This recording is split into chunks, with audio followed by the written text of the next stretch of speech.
What's going on YouTube? It's Primitive here and welcome to episode 7 of PokéPrep. This is the series where I give you all my top tips and tricks that I've learned from many years of competing to make you a better player and improve your mentality, your preparation, as well as your team building. Now for today's topic, we're going to be talking about how to overcome tournament nerves. There are a lot of little tips and tricks that a lot of people have given, but they're not permanent solutions. So today I want to give you real actionable tips that are going to start eliminating or minimizing the amount of nerves that you have when you're in a tournament. So with that being said, let's go ahead and get right on into it, and I hope you enjoy today's episode. Now, I'm going to go ahead and give you a quick disclaimer before we get into it. Unless you put in a lot of work every day inside and outside of the game, you're not going to be able to overcome tournament nerves. There's not just one super tip or trick that you can do the night before or the morning before a tournament that'll eliminate your tournament nerves. And the things I'm going to be talking about today, you want to be working on all the time outside of the game so that not only are you going to be able to get rid of nerves in the tournament, but you're going to be able to start minimizing the nerves of any big event you have in your life. So the most important piece of this equation is going to be confidence. Building confidence is going to be extremely important for nerves because it's going to start eliminating multiple different areas that you may be nervous about. Having confidence in yourself and your play is going to remove the nerves of you potentially playing bad because you know that you're going to go in there and play your best. Being confident in yourself is also going to eliminate the worry of losing. A lot of players are very nervous going into a tournament because they're already anticipating losing. But when you're confident in yourself and confident in your play, you know that you're going to go into each match, and even if you don't win, you're going to play your best. And playing your best each round is going to maximize the chances that you win each round, and having confidence is going to give you the ability to always go into each match thinking that you're going to win, regardless of your opponent's team. So let's go ahead and talk about a couple ways that'll help you build your confidence. The one and most important thing is going to be doing what you tell yourself you're going to do. I'm going to give a context that's not relevant to VGC right here, but we'll all be able to understand. If you tell yourself that you're going to go to the gym tomorrow and you don't go to the gym tomorrow, you're going to be lowering the confidence in yourself that you're going to be able to do that in the future. However, if you tell yourself you're going to go to the gym tomorrow and then you actually go to the gym tomorrow, even if you don't have a crazy workout, but you still end up going anyway, you're going to slowly start building the confidence of being able to initiate the process of going to the gym. The more you initiate the process of going to the gym, the more you're going to go to the gym. The more you go to the gym, the more you're going to work out. And the more you work out, the healthier and better looking you're going to get. And you're going to gain confidence on not only getting yourself up and out of the gym, but you're also going to gain confidence in the work that you're doing because you're going to see the results that you're having. Now let's take it back to VGC. If you set yourself the goal to test this team or play this many games or watch X amount of content and you don't follow through and do that, then you're going to be lowering your level of confidence instead of building it because you're not going to be trusting yourself, because every time you tell yourself you're going to do something, you don't do it. As to where each time you do accomplish the task or at least attempt the task that you told yourself you're going to do, you're going to start building confidence in yourself because you know that when you tell yourself you're going to do something, even if you don't succeed, you know that you're going to at least give your 100%.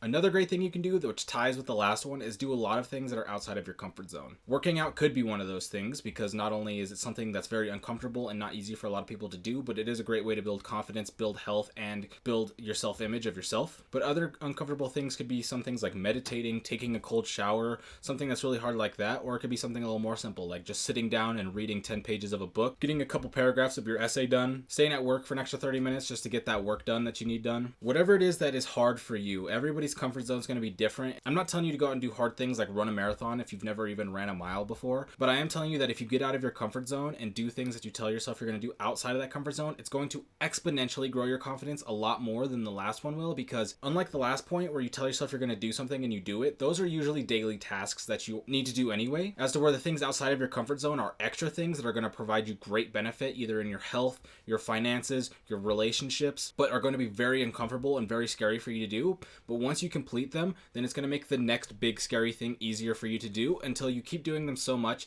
that it's not scary for you anymore, and you're going to have a lot of confidence knowing that you're going to be able to overcome any task set yourself to because you know you're going to show up and do the work. You want to start setting daily goals and doing them every day, no matter what area of life that is. Let's go ahead and talk about VGC. Let's say you want to increase the amount of games that you're playing each day or each week. Well, if you're playing 5 games each day now and you want to increase that to 10 games each day, you should set yourself the goal to play 10 games every day, even if after the 5 you don't want to play anymore. If you sit down and get those 10 games in every single day, then you're slowly going to be progressing as a VGC player because you're getting those extra games in, and even on the days where you're not feeling it, you'd rather go do something else, you're still getting it done and you're still improving. Now this is going to be even more improved if you have a plan for your session, so if you need help with that, go ahead and check the first episode of PokéPrep, which is the session sheet, but this can work for any area of your life. Start setting goals, do them every single day for a set period of time, at least 30 days probably, and you're going to start building those as habits, and you're also going to start start building confidence because you're doing the task that you set yourself to every day. Another great way to make sure your nerves are intact is to make sure that you have your nutrition in place. You want to eat clean to keep your energy clean. If before a tournament you're having things like energy drinks, high sugar coffee, then you're only going to get more energy and more jittery,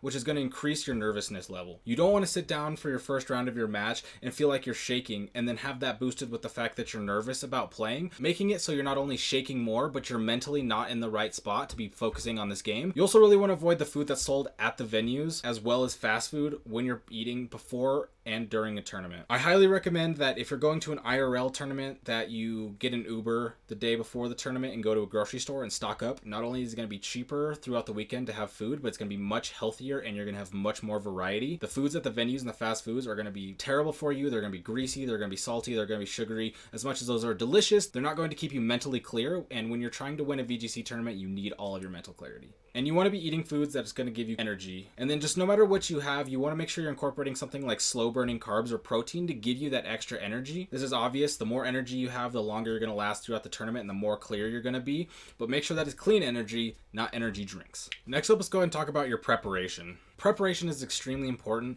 and it also kind of rides off with the confidence that we were talking about earlier. If you are properly preparing for this tournament, you have the team that you're very comfortable with, you've gotten a lot of games in, you know a lot about the meta, you know the meta calls, you have all your key data points down, such as common speed tiers, common move sets, common partners. And because of this, you're going to be able to go to each of your matches knowing that you have a high chance of win because you probably know what your opponent's strategy is going to be on team preview and how your team interacts with it and how you should play out the game. Having this security of knowledge is extremely important because, like I said earlier, if you're confident in your team, if you're confident in your play, and you know that you have put in the work to be prepared for this tournament, then when you sit down for your round, you're not going to be as nervous because you've already put in hours and hours and hours of work preparing for these matches that you're about to play.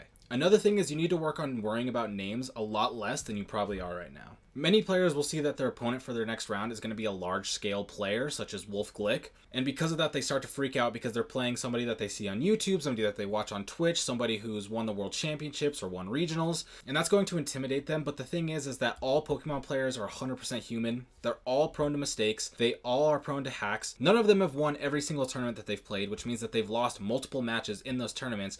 So there's no reason that you couldn't be able to beat them. However, psyching yourself out by thinking about their name, adding nerves to the fact that you're playing a high-skill player, and just focusing on the fact of you're playing against somebody who's really good and you're going to get crushed instead of focusing on what plays you need to make to win the game, what your opponent's game plan is, then you're going to have a lot lower chance of winning just because you're focused on some unnecessary stuff, as to where the players who did beat them before were probably focusing on their game plan and making sure that they're going through the right flow charts and putting their opponents in awkward positions. Something that I've talked about multiple times before on the blog, and something that's extremely important to growing as a player, is you need to attach yourself to growth and not the results. What I mean by this is when you go into a tournament, you should be focusing on becoming a better player, not winning the tournament. Now, I'm not saying don't go into a tournament and don't think that you're going to win. You should go into every single tournament with the goal of winning. However, with the goal of winning is not a good goal to help you improve as a player. To set an example as what a good goal for a tournament would be, let's say you want to get better at making sure that you're taking notes. Let's say during game 1 you're really good at taking notes, but then during game 2 and game 3 you start to get more nervous and ignore your notes, which can have negative effects going into game 3 as well as during your post-tournament review. So during each of your rounds, you're focusing on taking those notes, so you're improving as a note taker. And let's say you don't win the tournament. Yeah, that sucks. We all wanted to win, but there can only be one winner. So at least you know that going into the next tournament, you know that you increased at some area in your play during that tournament. For this example, it was taking notes. Another thing about taking notes is you should take notes of things outside of what your opponent's team is and what Pokemon you brought. You should be taking notes on things that went well, went bad. Did you make good predictions? Did you make bad predictions? Did you lead well? Did you lead incorrectly? Did you play too quickly because you were filled with nerves? Did you misclick? Did you time out on team preview? There's so many things that could go well and go wrong in a match that you want to note down for the future so you can review the things that you need to improve on or the things that you already have locked down that you don't need to worry about improving on anymore. Attaching yourself to growth is extremely important because the more you learn and the more you grow, the better your results are going to be. And if your goal is to win tournaments, then you need to be getting your results better. And the only way to get your results better is to be by learning and growing. Winning tournaments is great. I've won multiple tournaments myself, but the only tournaments that have helped me actually become a better player are the ones where I set goals for myself and the ones where I reviewed the game afterwards. The smaller tournaments where I win, where I just kind of mindlessly play, don't do anything for me because I didn't really learn anything about the matchup. I didn't learn anything about ways that I could improve. And those are times where I could have really really capitalize and I didn't, and those are flaws in my own game that I started to fix. But with that being said, that's going to be today's episode of PokéPrep. If you're interested in getting some more VGC improvement content, all my socials are going to be linked down below, as well as the text version of this PokéPrep. If you're interested in checking out all the rest of the PokéPreps that are not yet on YouTube, you can go ahead and go on my blog and check those out. However, if you're not interested in the text format, all PokéPreps are going to be coming here over the next coming weeks. With that being said, I really hope this helps you. I hope you enjoy and have a great day. I will see you next time. Goodbye.